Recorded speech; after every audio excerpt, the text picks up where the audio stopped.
Channeling Gertrude. Everyone hears voices. The voice I heard that night was the voice she used to write the names she used in writing. Make a name for yourself. What if the name makes the sound of a smoke alarm when it makes us listen up to the sound? It makes us rush toward the sound like a long lost one who has been lost to us without a sound. Now there's a sound of one who may have been lost only to us, not without a name, but a name whose sound makes someone stand up and turn to us, rushing toward them like a long-lost someone whose name is the same. Now what if the name is the same as someone else who has not been lost to us, but with us all the while, and he or she is the same one whose face is so familiar that we would recognize them no matter where they were, he or she, and even if they came up behind us in a sudden wind, whose touch was not immediately familiar, but whose face was as familiar as could be.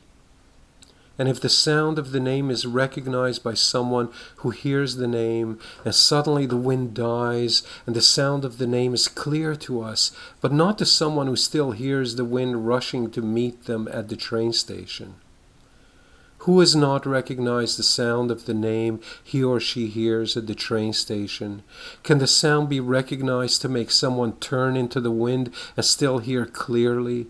The name whose sound is the same as when they left and were lost to us, who will always recognize the name and the sound of the wind rushing toward the train station. And the more we hear the sound of the name, the more we begin to recognize that it is the same name we've always heard from a distance, and it continued to sound in our ears as if we had always heard the name.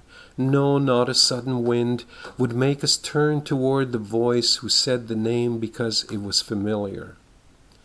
Or if it was so familiar that the name was the same as so many other names, whose sound, like the wind in a train station, where the sound of names and places and time and faces are many, so many. Now they say that you can't go home again because it is not the same home you left when you were lost to someone in a place and time we recognize when we hear someone speak about this or that place or time, and it is always the past, where it is all so familiar, and even if it is not, we don't have to be so careful about what we do.